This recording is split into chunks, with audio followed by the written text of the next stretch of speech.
Salut BL, c'est Mani, ton X-Max 6S est donc fini.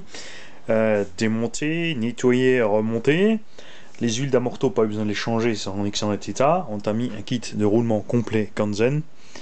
Les anciens roulements te seront retournés, tu les nettoieras un coup, tu regarderas ceux qui grattent pas trop et ceux qui n'ont pas de jeu, parce qu'il y en a qui sont encore bons. Tu les mets de côté dans la caisse de terrain, comme ça en cas de pépin, tu as de quoi faire, puisque tu as en plus déjà des rechanges neufs. On peut pas faire du neuf avec du vieux. On a donc évidemment tout ce qui est traces et impact dans le plastique, ça reste. Mais tout est en excellent état de fonctionnement. Je n'ai pas utilisé tes vis inox puisque c'est un kit vis inox pour un dixième. On n'a donc quasiment pas de M4 et je voulais pas commencer à mélanger. J'en ai juste utilisé sur la bande centrale ici. Après, si tu veux t'amuser à changer toutes les vis apparentes, tu le feras au fur et à mesure toi-même si tu as envie.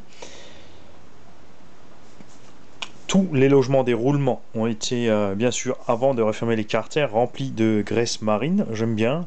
Ça n'empêchera pas l'eau de rentrer complètement. Ça étanchifie pas la chose, mais ça aide énormément et ça augmente énormément aussi la durée de vie des roulements. J'ai refait les 2-3 filetages. Enfin, je dis refait. Par exemple, ici, tu as des vis qui ne tenaient plus dans les pare-chocs. Donc, on a percé à 3 mm, puis c'est des vis de 4. À travers, on a mis des vis de 4 un peu plus longues. Là où il faut.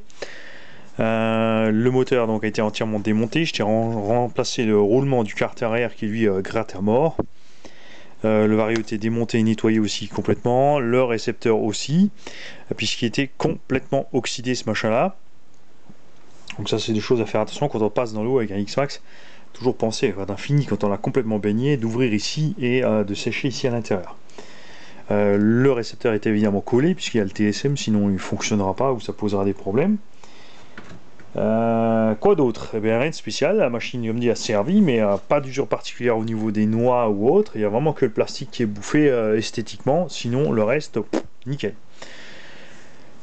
Je t'envoie un mail, donc tu me diras où t'en es au niveau pneumatique, carrosserie, etc. Si tu veux un petit arceau, si tu veux rester sur les prises Traxxas, tout ce qu'il faut.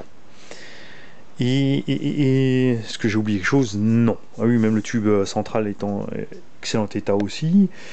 Ce que je vais vite te montrer, parce que là bien sûr j'ai bindé sur ma radio Traxxas, donc sur la tienne ça ne doit pas être un problème non plus puisque les récepteurs et les radios Traxxas prennent 20 modèles en stock, mais au cas où si ça ne fonctionne pas quand tu reçois le véhicule, tout ce que tu dois faire c'est appuyer sur la petite touche 7 de ta radio. 2 secondes, je te pose. Alors, tu appuies ici sur la touche 7, là. Tu allumes ta radio et elle va clignoter rouge. Tu vois, hop. Quand ça clignote rouge, tu la poses tranquille à côté de ton X-Max. Et tu fais pareil ici. Tu appuies le petit bouton ici, Link. Et tu appuies sur la machine. Et tu as vu, ça a clignoté rouge et ça a pris immédiatement. C'est quasiment instantané. C'est bindé et tout passe au vert. Tu as ta direction et tu as tes gaz. Et l'autre truc à faire éventuellement, si tu en as besoin, c'est de faire le neutre de ton vario. Ça c'est quelque chose qui arrive aussi à beaucoup de gens, c'est que le neutre se décale de temps en temps. Donc si le vario est au vert et que le vario clignote rouge rapide, c'est qu'il n'a pas le neutre. Il faut donc faire la manip du neutre. Si ici ça clignote rouge rapide et ici rouge aussi, c'est qu'on n'a tout simplement pas de lien avec la radio. À ce moment là il faut se pencher sur le lien de la radio. Alors tu allumes ton vario et tu restes sur le bouton jusqu'à la lumière rouge.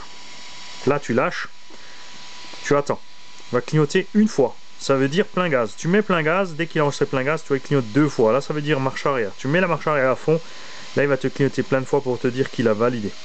C'est exactement la même manip sur le 8S, sauf que sur le 8S il va passer toutes ces petites loupiottes en revue, ça fait joli petit sapin de Noël, c'est bien, c'est sympa, voilà. Et là ça fonctionne, sans souci. Donc tu me diras pour les prises, pour l'arceau, ce qu'il en est, où tu en es niveau état des pneumatiques, carrosserie, etc. On se tient au courant et je te dis à bientôt.